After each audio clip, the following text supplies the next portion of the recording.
YSRCP party కార్యాలయంలో నియోజకవర్గ legal cell ఆధ్వర్యంలో మీడియా సమావేశం నిర్వహించారు. ఈ సందర్భంగా లీగల్ సెల్ కమిటీ అధ్యక్షులు చెంచురెడ్డి మాట్లాడుతూ పార్టీ అధినేత వైఎస్ జగన్మోహన్ రెడ్డి ఆదేశాల మేరకు జూన్ 4వ తేదీన వెన్నుపోటు దినం కార్యక్రమం ఏర్పాటు చేయబోతున్నట్లు ప్రకటించారు. మాజీ మంత్రి నల్లపరెడ్డి ప్రసన్న కుమార్ రెడ్డి నేతృత్వంలో కోవూరు పట్టణంలో ఈ కార్యక్రమం జరగనుందని తెలిపారు. లేంది, దొంగతనాలేంది, దోపిడీ లేంది, అరాచకమేంది, మోసాలేందని చెప్పి అడిగితే కాసుకో చూసుకో అంటున్నారు. ఏం కాసుకోవాలా, ఏం చూసుకోవాలా? అధికారం మీ చేతిలో ఉంది. ప్రజలకి మంచి చెడు అధికారం అభివృద్ధి సంక్షేమం చేయాల్సినటువంటి బాధ్యత మీ మీద ఉంది.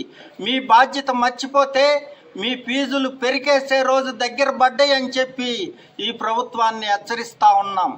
అలాగే ఈరోజు మేము ప్రజల కోసం, జనం కోసం, పేదల కోసం, ప్రజాస్వామ్యం కోసం పనిచేస్తాము. ప్రజలకు దగ్గర అవుతాము, ప్రజల మెప్పు పొందుతాము, మళ్ళా ప్రజలు తిరిగి ఆశీస్సులు పొందుతాము అని చెప్పి తెలియజేస్తా ఉన్నాను.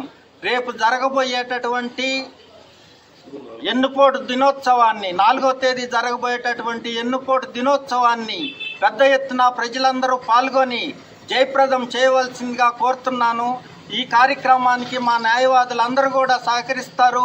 మా కార్యకర్తలకి, నాయకులకి మేము ఎన్నుదన్నుగా ఉండి ఈ కార్యక్రమాన్ని జయప్రదం చేయడానికి మా వంతు కృషి చేస్తామని చెప్పి